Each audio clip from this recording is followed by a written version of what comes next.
El presidente de Estados Unidos, Donald Trump, sancionó a Cristina Kirchner y a Julio De Vido por corrupción. Tendrán prohibido el ingreso en el país norteamericano. Es la primera vez que una administración norteamericana sanciona a un exmandatario argentino por sus causas de corrupción. La sanción tiene como origen las causas que ambos implicados enfrentan en la Argentina.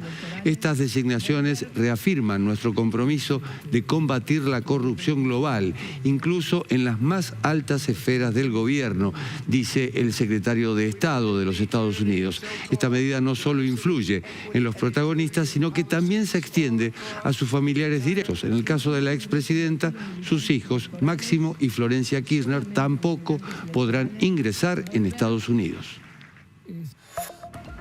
El presidente Javier Milei chicaneó a Cristina Kirchner a través de X al adjuntar el comunicado estadounidense acompañado de un breve mensaje donde se enfatiza el che con el que la expresidenta suele iniciar sus mensajes dirigidos a Milei.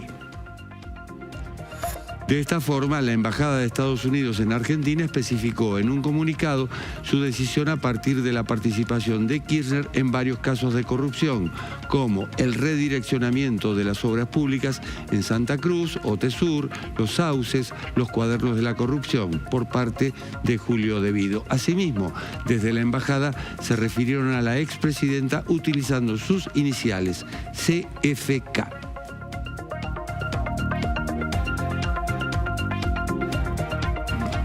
La decisión de los Estados Unidos contra un expresidente de Argentina, en este caso Cristina Kirchner, es inédita y la incluye dentro de una lista de exdictadores o expresidentes acusados por diferentes delitos. Estamos en contacto con Julio Burman, analista político y politólogo, para desentrañar este tema. Julio, buenas noches. Hola Jorge, ¿cómo estás? Bien, gracias. No parece una... Sí, perdón. No, te saludo y te pregunto, bueno, ¿cuál es tu impresión de esta decisión del gobierno de Trump?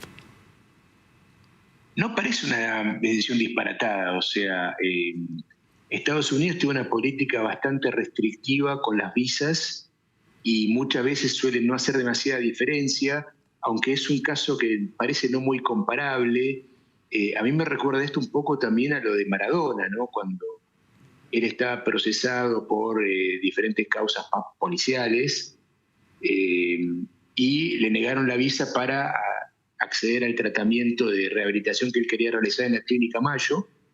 Y el resultado de eso fue que Maradona, que hasta entonces era una suerte de menemista, se convirtió en una persona absolutamente anti-norteamericana, se tatuó a Che Guevara en su hombro, ¿no? Es como que nació el Maradona de izquierda, que no fue otra cosa que una reacción visceral frente a esta restricción. Y se me ocurre esta analogía porque me imagino que esto a Cristina Kirchner la va a convertir en una persona más de izquierda en el sentido de más antinorteamericana, ¿no? Porque me imagino que ella debe estar sintiendo esto como una afrenta personal y no creo que lo vaya a perdonar esto.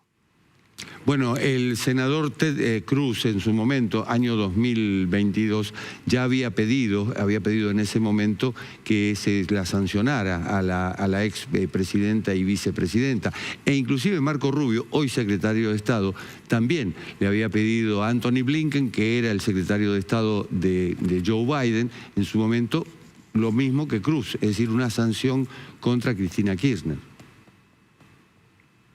Yo creo que, por un lado, el argumento, vamos a decirlo así, jurídico detrás de esta inhibición se sostiene por el hecho de que Cristina Kirchner efectivamente está condenada por estas causas y eso ya sería un motivo suficiente para que cualquier ciudadano argentino tenga restricciones o imposibilidad de acceder a una visa.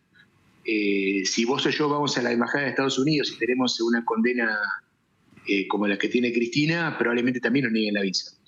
Ahora, creo que en el caso particular de ella, como expresidenta y con todas las connotaciones que trae aparejado su liderazgo, creo que ahí hay un cierto encono de parte de buena parte de la política estadounidense, creo que de los dos partidos, pero sobre todo del Partido Republicano por los antecedentes que están mencionando, y sobre todo entre aquellos que están más especializados en América Latina, porque bueno, Cristina quedó ubicada, tal vez un poco a su pesar, porque Cristina siempre pensó que ella podía hacer un cierto equilibrio, pero ella quedó ubicada dentro del grupo de los del eje del mal, ¿no? Para un sector muy importante de la política estadounidense, ¿no? Quedó ubicada dentro de la amistad con Venezuela, con muchos países que Estados Unidos lo puso en una lista negra, y creo que eso también forma parte del contexto de esta decisión que está tomada por la Cancillería de Estados Unidos, por el Departamento de Estado. A propósito, Julio, veamos quiénes están en la lista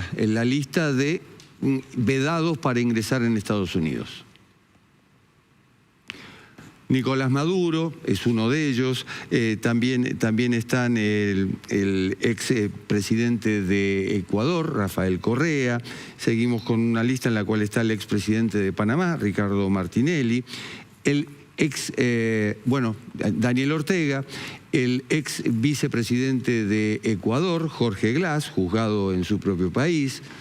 Ahí lo tenemos a Correa, al expresidente Correa, el expresidente de Ecuador, Abdalá Jaime Bucaram Ortiz, Raúl Castro, dictador cubano en las sombras, y bueno, seguimos con Maduro, y siguen las firmas. Es decir, estamos poniendo en el mismo plato de la balanza a Cristina Kirchner con estos personajes.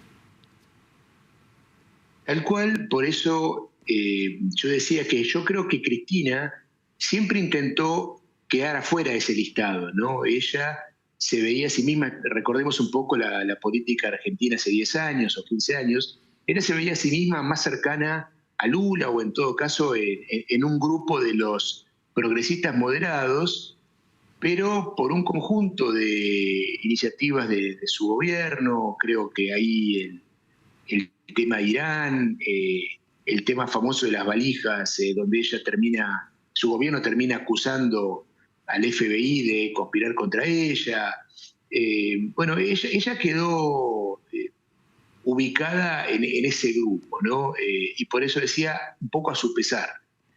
Pero bueno, no olvidemos que también está la dimensión procesal, porque bueno, por ejemplo, en ese grupo que mencionabas hay muchos enemigos geopolíticos de Estados Unidos, diría la gran mayoría, pero también está Martinelli de Panamá, que no tenía una enemistad geopolítica con Estados Unidos como Ortega o los Castro o Maduro, pero bueno, las condenas por corrupción que él recibió lo pusieron en ese listado también.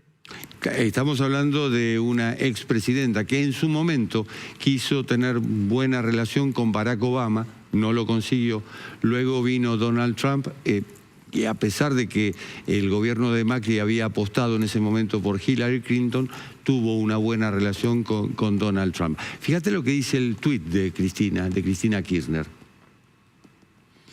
Apuntó contra Milei tras la chicana que recibió por parte del presidente a través de X. Respondió eludiendo al caso Libra, refiriéndose al presidente Donald Trump y acusando a Javier Milei de solicitar las sanciones de Estados Unidos. Finalizó la respuesta con una convocatoria a la marcha del 24 de marzo. Es decir, más que todo lo tomó como el encono personal de Javier Milei y también de Donald Trump en este caso. Bueno, es completamente entendible que ella politice a nivel internacional y local esta decisión, y obviamente juega el juego de la victimización, que es algo muy frecuente en la política contemporánea, lo juegan por izquierda y por derecha todos, ¿no? Por otra parte, me parece un poco exagerado decir que Milei tiene capacidad de pedir algo de estas características, pero tal vez no sea del todo exagerado decir que hay un encono personal contra ella, aun cuando está todo bastante fundamentado, porque las causas son reales y los motivos por los que ella hizo enojar a muchos en Washington también son reales. Yo creo que ahí el tema interesante para analizar, digamos, sin apuro, es por qué Cristina creyó tanto tiempo que ella podía tener una relación distinta con Estados Unidos haciendo enojar a los gobiernos de Estados Unidos. No creo que ahí ella subestimó alguno de los lenguajes de la política internacional en el continente americano, y porque esta idea de tanto de inclusive la podemos remontar hasta Néstor, ¿no? De sostener que ellos no son Cuba y Venezuela, pese a que son confundidos como tales por el Departamento de Estado y el Departamento de Defensa de Estados Unidos, yo creo que fue un poco ingenuo, ¿no? Y fue sostenida en el tiempo. Aprovechando tu presencia como politólogo, ¿cómo ves el mapa electoral argentino? Bueno, estamos ya ingresando al año electoral porque comienza este año, que va a ser escalonado el 13 de abril en Santa Fe. Es una elección que a mi juicio es bastante importante porque es una suerte de laboratorio de lo que va a ser la Libertad Avanza a nivel nacional.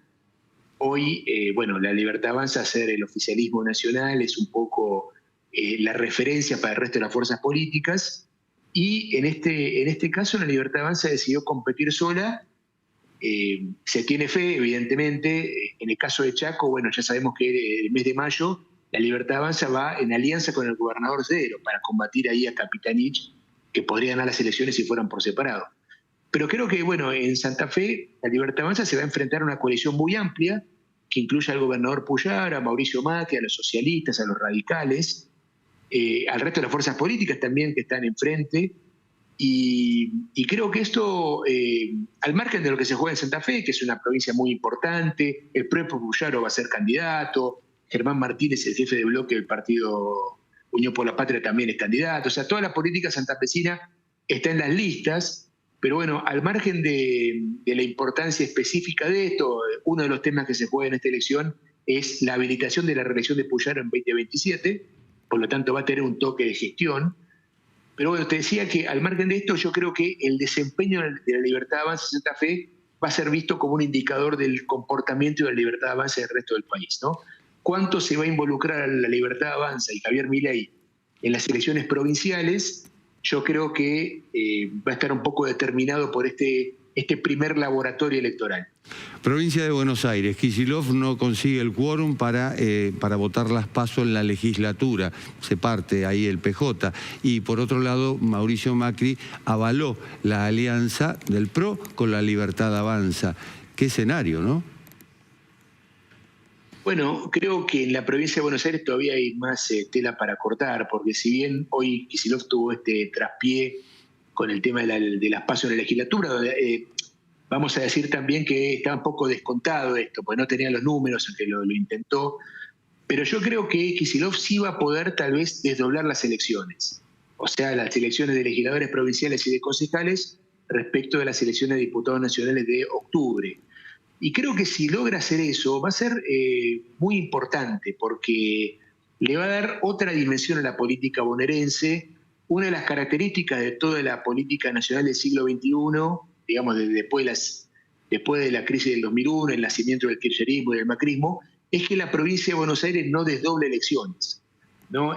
Un poco la ilusión de las elecciones nacionales está sostenida en que el principal distrito juega en concurrencia en las elecciones locales y nacionales. Y creo que si esto se pone en marcha, toda la política bonaerense puede cambiar, ¿no? Por eso creo que hay muchos interesados en que esto se ponga en marcha, no solo Kicillof, también los intendentes bonaerenses, que son muy importantes, y creo que si esto sucede va a ser un dato muy importante de todo el año electoral. ¿Y en la ciudad, Julio, cómo ves ya la presentación de listas y demás? Bueno, en la ciudad es una suerte de batalla simbólica, ¿no? Porque ahí también todo indica que la Libertad Avanza y el gobierno de la ciudad, de Jorge y Mauricio Macri, van a ir por separado. Además, la ciudad está presentando un panorama bastante fragmentado, se va a poner como muy interesante, muy competitiva la elección. Ahí hay toda una base pro de votantes, que sabemos que es mayoritaria en la ciudad de Buenos Aires. El PRO es el partido de la ciudad, pero bueno, la gran incógnita es qué pasa si hay varios PRO, ¿no? El PRO de Jorge y Mauricio, el PRO de Horacio, la Libertad Avanza como una fuerza bastante superpuesta con el PRO a nivel de votantes. ¿Qué pasa ahí con Ramiro Marra? Bueno, y en ese escenario tan competitivo y fragmentario aparece también la amenaza de qué sucedería si un Unión por la Patria local, aún sin descollar demasiado, se convierte en una fuerza amenazante en la elección. Pero bueno, yo creo que todo esto se va a ordenar, creo que sería como ilógico que Leandro Santoro gane las elecciones en la ciudad cuando hay tanto pro dando vuelta, y me imagino que algún tipo de entendimiento van a lograr los que vienen gobernando la ciudad desde hace ya 16 años o más, para evitar que algo así suceda, ¿no? Julio, muchísimas gracias. A vos, Jorge, un abrazo. Un abrazo.